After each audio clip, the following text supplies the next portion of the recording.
안녕하세요. 저는 올해로 34살에 결혼한 지 6년 차가 된 여자입니다. 남편과 저 사이에 아이는 아직 없어요.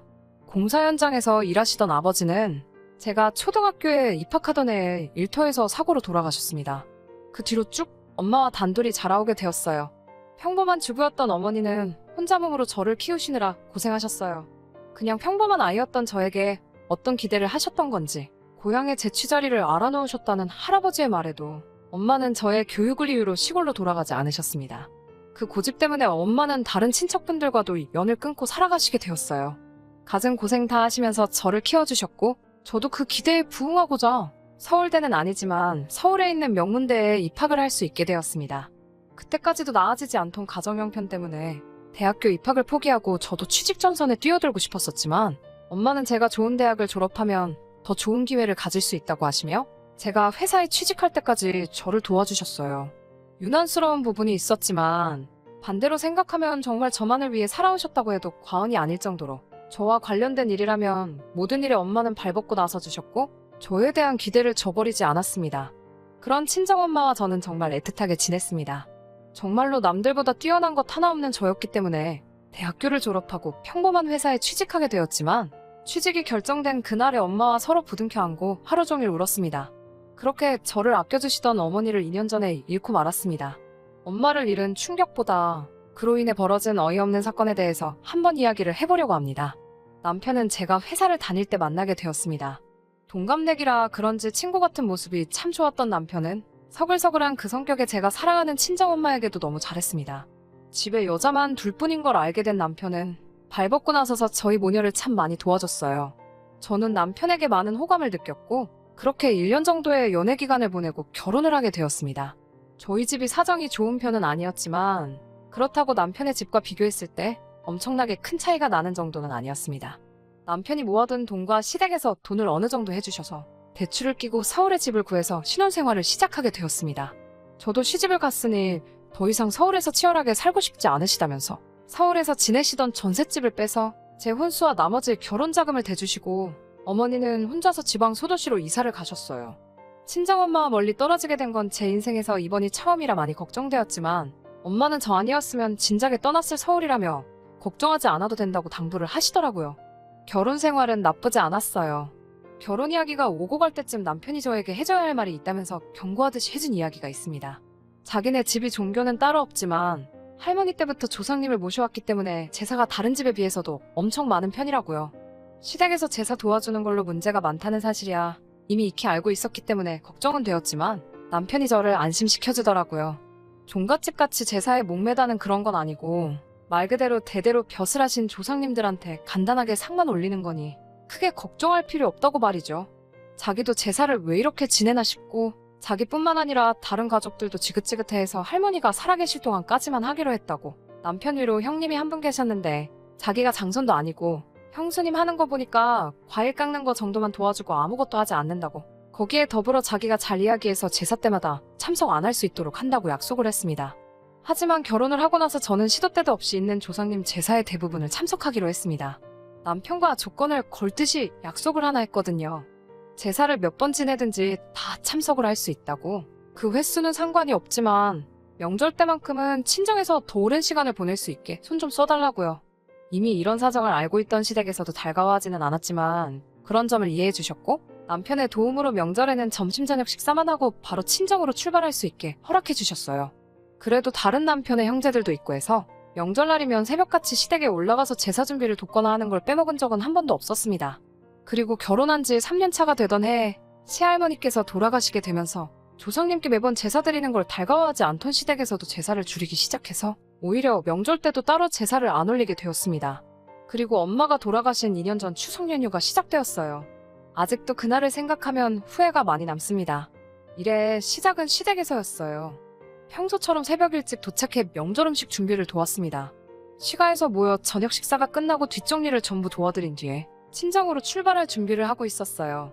설거지를 끝내고 나오는데 운전을 해야 할 남편이 시댁 식구들과 술을 마시고 있더라고요. 남편에게 운전해야 되는데 무슨 술을 마시냐며 술잔을 뺐었는데 시어머니께 한 소리를 들었습니다. 하시는 말씀이 이제 매번 지내는 제사도 안 지내는데 시가에서 하루도 머물지 않고 친정으로 가는 건 너무 불공평하지 않냐면서요.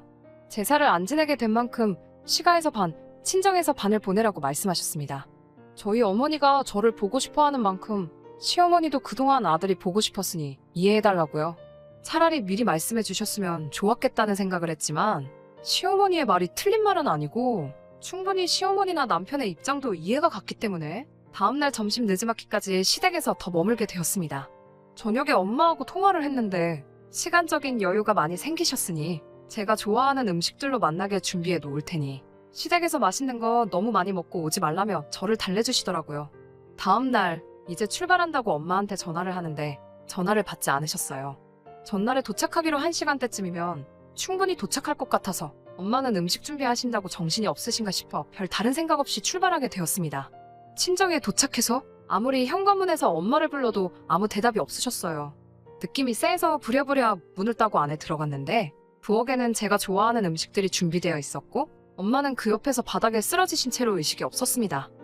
뇌졸중이었습니다. 골든타임을 놓친 어머니는 그날 뇌사 판정을 받으셨고 2주 뒤에 병원에서 돌아가시게 되었습니다. 일이 아무것도 손에 잡히지 않았습니다.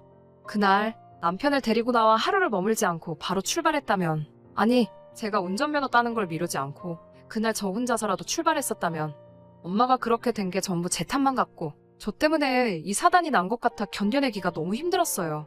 부모 일은 자식이 저 하나만은 아니잖아요. 결국 어느 정도 시간이 지나고 이겨낼 수 있었지만 그래도 그 무거운 마음만큼은 떨쳐버리기 힘들더라고요. 진짜 문제는 엄마가 돌아가신 이후부터였습니다. 2년 전부터 전 세계를 강타한 이 시국을 저희 가족들도 피해갈 수 없었습니다. 자영업을 하던 형님네가 가장 큰 타격을 입게 되었지요. 처음 명절 때 시가에서 온 가족이 모였는데 그 이유를 다른 곳에서 찾더라고요. 예전과 우리 가족이 달라진 게 뭐가 있냐면서 조상님께 드리던 제사를 멈춘 걸 가장 큰 이유로 꼽았습니다. 시할머니가 돌아가시고 제사를 손에 놓자 조상님들이 노해서 후손인 우리들에게 벌을 주는 거라고요. 그때부터 시댁은 조금 과하다는 생각이 들 만큼 조상님 제사에 혈안이 되어 있었어요. 저도 이제 친정에 갈 이유가 없다는 이유로 그만큼 제사 준비 때마다 저를 부르셨고요. 남들보다 더 제사 지내는 걸 이해하지 않아 하던 남편도 불편함을 호소하는 저를 보고도 이때만큼은 아무 소리를 내주지 않았고 오히려 우리 잘 되라고 하는 일이니까 제가 불만만 갖지 말고 더 신경 좀 써주면 좋겠다는 식으로 이야기하더라고요. 남편이 제게 생각해보라고 우리 사이에 아이가 생기지 않는 이유가 자기가 제사에 소홀했기 때문에 조상님들이 벌을 주고 있는 걸 수도 있다고 말하면서 늘 조상님 제사에는 관심 없어 하던 평소와는 다른 모습을 보여줬습니다. 제사 준비는 시할머니가 계시던 시절보다 더 심해졌고 그만큼 음식에도 그때보다 신경을 더 썼기 때문에 제사가 있는 날에는 연락을 받고 새벽바람부터 시가에 도착해서 준비를 했어야 했어요. 하루는 조상님이 정해준 길일이라며 저와 남편이 서로 몸을 깨끗이 하고 새하얀 옷을 입고 제사를 드린 후 그날 밤에 시도를 하면 아이가 들어설 거라는 어디서 말 같지도 않은 걸 듣고 와서는 제사를 지내고 나서 애 만드는 건 1시간이면 되겠냐고 말하고는 온 가족이 집을 비워주더군요. 배려랍시고 온 가족이 밖으로 나갔다지만 남편과 제가 집이 빈 사이에 뭘 했는지 다 알 거 아니에요. 더군다나 우리 집도 아니고 시댁에서 말이에요. 그 와중에도 진지하게 달려드는 남편을 떼어내느라 아주 미치는 줄 알았어요. 하지만 그런 시댁의 어이없는 노력에도 전 세계적으로 악화되어만 가고 있는 이 시국이 조상님께 제사 몇 번 드린다고 끝나는 일은 아니었어요. 자영업을 하면서 타격을 입은 형님네는 거의 회복이 불가능해 보였습니다. 급기야 형님네는 길바닥에 나앉을 정도가 되었고 엎친 데 덮친 격으로 시아버지도 건강이 안 좋아지셨어요.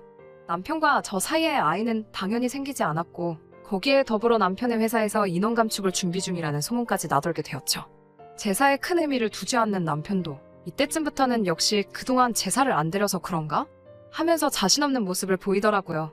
그러던 어느 날 갑작스럽게 시댁에서 연락이 왔어요. 제사가 있다고 해서 남편과 둘이 시가에 방문을 했습니다. 이미 형님네까지 참석해서 준비를 하고 있었는데 그날 그 자리에는 모르는 사람이 한 명 있었어요. 형형색색의 옷을 입고 누가 봐도 무당으로 보이는 사람이 한 명 있었습니다. 그 사람은 들어오는 저를 보고는 가까이 다가와서 다짜고짜 인연이냐? 라고 말하며 제 얼굴에 손에 쥐고 있던 쌀을 뿌려버리더니 악귀는 물러가라 하면서 요란하게 굿을 시작하더라고요. 저는 어안이 벙벙해서 그 장면을 그대로 보고만 있었는데 어디서 구했는지 제사상에 올라와 있는 우리 엄마의 사진을 보고 정신이 번뜩 들었습니다. 그 무당은 이리저리 돌아다니면서 혼잣말로 계속 짓거려대다가 다시 어디서 쌀을 한 줌 집어와서 엄마 사진에 뿌려버리더니 쌀이 가득 담긴 바가지를 제사상 앞에 올려놓더라고요. 그러고선 제 손을 잡아 끌고 와서 저보고 엄마 사진 앞에 놓아둔 바가지를 밟아서 어서 깨부수라고 하는 거 아니겠어요. 그래야 엄마가 구천을 떠나 좋은 곳으로 가신다고요. 저는 도무지 이게 뭐하는 짓인가 이해를 할 수 없어서 이게 다 뭐하고 있는 거냐고 있는 대로 소리를 질렀지요.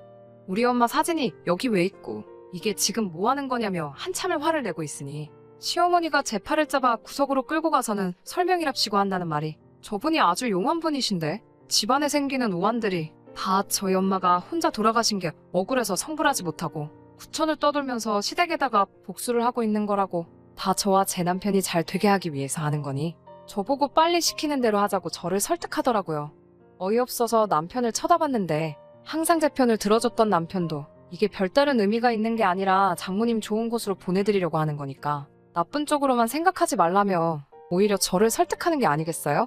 남편의 그런 모습에 화가 또 나서 넌 이걸 다 알고 있었는데도 나한테 아무 말도 안 한 거냐고 화를 냈더니 고개만 숙이고 아무 대답도 못하고 있더군요. 아무리 엄마가 그날 돌아가셨다는 게 천명이었고 거스를 수 없는 일이라고 한다고 해도 이건 해도 너무한 거잖아요. 그동안 엄마가 돌아가신 것에 대해서 저는 항상 저의 부족함을 탓했지. 그날따라 하루를 더 머물게 한 시댁의 잘못이라고 생각하거나 그때 왜 그랬냐며 시댁을 탓한 적도 한 번도 없었거든요. 그런 것도 모르면서 이젠 우리 엄마를 집안을 말아먹게 만드는 악귀 취급을 하면서 퇴치를 해야 한다고 하는 개소리를 듣고 있자니 그 순간 저도 눈앞에 보이는 게 하나도 없더라고요. 그 길로 저를 붙잡는 시어머니를 뿌리치고 제사상부터 구판까지 하나둘씩 전부 뒤집어 엎어버렸습니다. 고래고래 소리를 지르면서 그 대단한 시댁 조상들 욕을 하기 시작했어요. 니들 조상이 얼마나 대단한 사람들인지는 모르겠는데 우리 엄마 귀신 하나를 당해내지 못해서 무당까지 불러다가 구판까지 버려야 되는 거냐고 엄청난 조상들 났다고 깽판을 부렸어요. 제가 난동 부리고 있는 걸 멀뚱멀뚱히 구경하고 있는 무당한테도 다가가서 바가지에 담아놓은 쌀을 그 사람한테 뿌려버리고 당신이야말로 번지수 잘못 찾았다고 진짜 용한 사람이 맞냐고 한마디 했죠. 진짜 악기는 우리 엄마가 아니라 그깟 제사 몇 번 건너뛰었다고 후손들 하는 일도 망하게 만들고 아이 한 명 보내주지도 못하는 저 사람들의 조상들이야말로 악기지. 애꿎은 우리 엄마 건드리지 말라고요. 한참을 시댁을 뒤집어 엎고 나서야 혼자서 밖으로 나왔네요. 제 눈치 보면서 쫓아오는 남편에게도 따라오지 말라고 소리치고 시댁을 뒤로하고 엄마가 혼자 지내던 엄마의 집으로 돌아왔습니다. 회사에는 사정을 이야기하고 휴직을 하고 있는 상태고 결국 남편과는 이혼 절차를 밟고 있는 중입니다. 집도 남편이 해온 거니 그 집에 채워놓은 혼수만큼만 다시 돌려받는다면 더 이상 바랄 게 없겠네요. 저는 이 결혼 생활로 많은 것을 잃었긴 했지만 새 출발을 해보려고 합니다. 그 사람들에게 일말의 양심이라도 남아있어 진정한 사과를 했으면 아무 일도 없었던 척 다시 돌아가 볼까도 했지만 그날 이후로 따로 아무 말도 없는 시댁과 남편에게 돌아가고 싶은 생각이 하나도 없어요. 계속 그렇게 조상님만 찾으면서 살고 있겠죠. 구판까지 버렸어도 조상들한테 정성이 부족했는지 남편은 결국에는 회사에서 정리해고를 당했다네요. 건강이 안 좋아지셨던 시아버지는 아무 일 없었지만 시어머니가 결국엔 유행병에 걸리셨다는 소문을 들었어요. 형님네 가게가 망한 건 말할 것도 없고요. 혹시나 이 사연을 들으시는 분들 중에 조상님을 모시는 분들이 계시다면 제가 그걸 비하를 할 의도가 있다거나 한 게 아니니 넓은 마음으로 이해해 주셨으면 합니다. 그리고 새로운 삶을 시작할 저도 응원해 주세요. 긴 이야기 끝까지 들어주셔서 감사합니다.